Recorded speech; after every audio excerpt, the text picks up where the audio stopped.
everyone, welcome back to the channel. I've got a serious mess in my boat now, but I've been working on things and just want to give you guys a quick update about what's going on. I got my Simrad Chartplotter in here now. It was so easy that I didn't want to really bother you guys of how I installed it, but I'm going to show you what I did. But I do have a lot of other things to install, so let's kind of get into it. Moose is barking back here.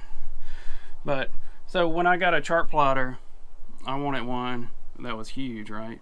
Because I wanted one that could do the everything. You know, I wanted to have a big enough screen where I didn't have to have dual screens, because you know, I could have fit a 9-inch, maybe a 12-inch, but you know, some people were doing two 9-inches, and then you have dual screens.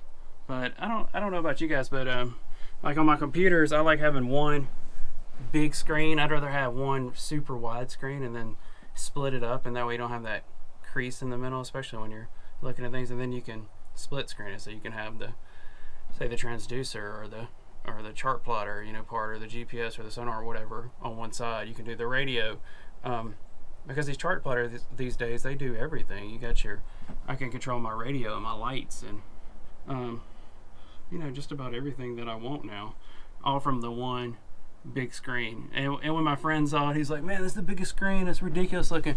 But to me, I like it, and it's not my way. I can still see everything, and I needed the room. I had a lot more stuff to install here. So anyway, so here it is, the humongous gargantuan 16-inch Simrad I'm mounting. But to me, I like it because I want all this space right here, so I can put all my other things where I want it. So like I said, I got a huge mess in here. I'm working on things.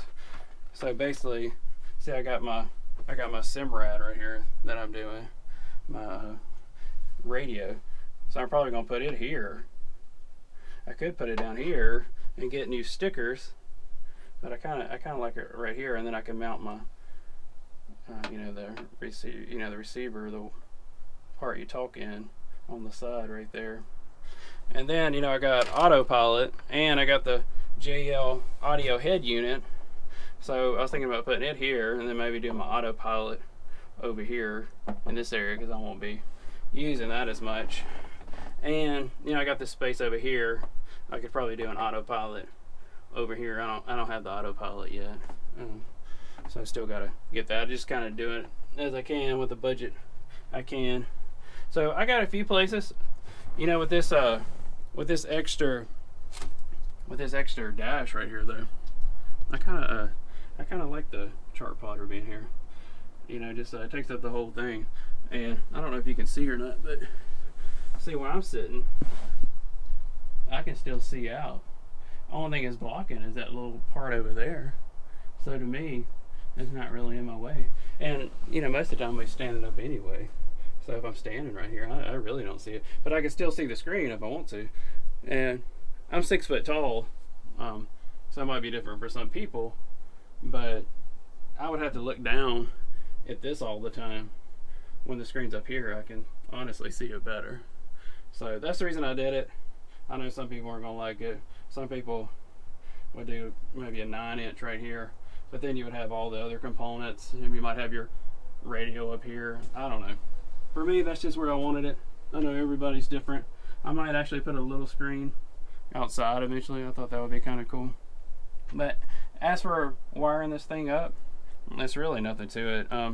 I just did the power on and off.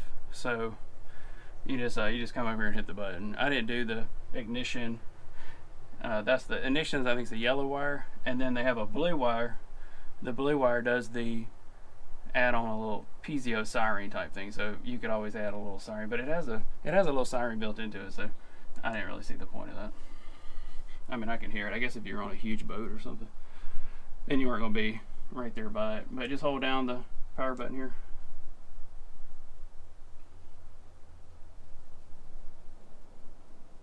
Ooh, so big. I love it.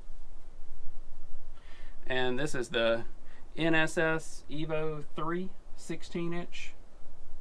I got this from a local West Marine. They were real nice and helpful down there. I have been ordering some of my stuff from an online company that seems to be a little bit cheaper even than Amazon, and I'll give them a shout out. Of course, they're not giving me anything. They haven't even given me 10% off or anything. I haven't never seen anything from them. But I just got this thing wired up. I haven't even programmed it yet, so some of it's probably not gonna come up. Let me just exit out of all this stuff. Yes. I'll do setup later. And you got all your apps. So there you go. So I like it like that. I can see everything real good. But anyway, back to the subject. There is another company that I really like that I've been using to get a lot of my stuff. It's called WMJ. It's out of California, but they're not charging me tax. And say for instance, I've been having to buy a lot of wire, and the wire is really expensive. I'm having to run battery cables all the way around to where my batteries are at, up here to the dash. I got my lights and things like that I got to run. So I bought 2-aught, and I also bought 4-gauge battery cable, just red and black. And West Marine was running at around $137 for 25 feet for the 2-gauge, and they had it for 60 bucks or something, so $63 or something like that. The 4-gauge is 40 something dollars, so it was about half, and they don't charge me tax, so it's a lot better deal. But the Simrad's got the video. I do want to do a camera out back. I'm just gonna probably do a composite camera. A thermal camera would be awesome, but anyway. But I'll go through all this later if anybody wants to see all this. Like I said, I haven't even programmed it yet. I still gotta install my transducer over here. I got it laying here. I haven't even started yet. I got my Simrad here. I got my crimpers and my stuff everywhere. I'm going through it all. Got to install this JL head unit. I got a cut for the Ritchie compass. So nothing really came with the boat. That's kind of the way I wanted it to. I just wanted to get all the stuff myself and do it myself. That way I know everything, and I know what everything looks like and where the wires go to, and I felt comfortable doing it.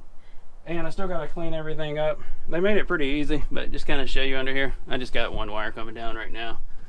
There's just not a lot to these Chartplotters. I mean, basically you got a red and a black. You just plug the red in. It's got a 5-amp fuse, and then you plug your negative into your negative post, and you cut a hole, and then you run all your wires. I got the NMEA backbone already in here that came from Defiance like that. They already installed that for me. I got some add-ons and some cables that I go to it, so I run all my NMEA right there. And I'm also going to put a whole nother DC block down there, switch panel. No GPS, oh goodness. But I am going to do the sonar, GPS and everything on top, and get all that done. But I like the screen like this. I don't know, what do you guys think? You think it's in the way? You think it's too big? I thought it was cool. I can come all the way back here. I can still see the screen. I'm back here. Say I'm fishing off the side of the boat back here. I can still see the screen. So if I want to see the fish and all that, some people, what they do is they put the screen right here, or maybe a little add-on screen, if you want to fish. But a lot of them have the controls right here too in these pilot houses, which I didn't really think I need. But anyway, well that's where I'm at right now, installing things. I'm gonna start cutting holes in here in a second, and I'll probably film some of that. But the fiberglass, when you start cutting fiberglass, it gets everywhere. It's all in here now. There's a real fine mesh of glass on everything. So once I get done, I'm gonna have to come in here and get my shot vac and suck it all out. And I'm just gonna cover up my Chartplotter with a Walmart bag and start drilling all my holes and everything for the rest of the electronics. But that's about it. I just wanted to give you guys a quick update and kind of tell you what I'm doing on the boat, and just ready to get this thing out on the water, to be honest with you. But I'll catch you next time. Thanks for tuning in.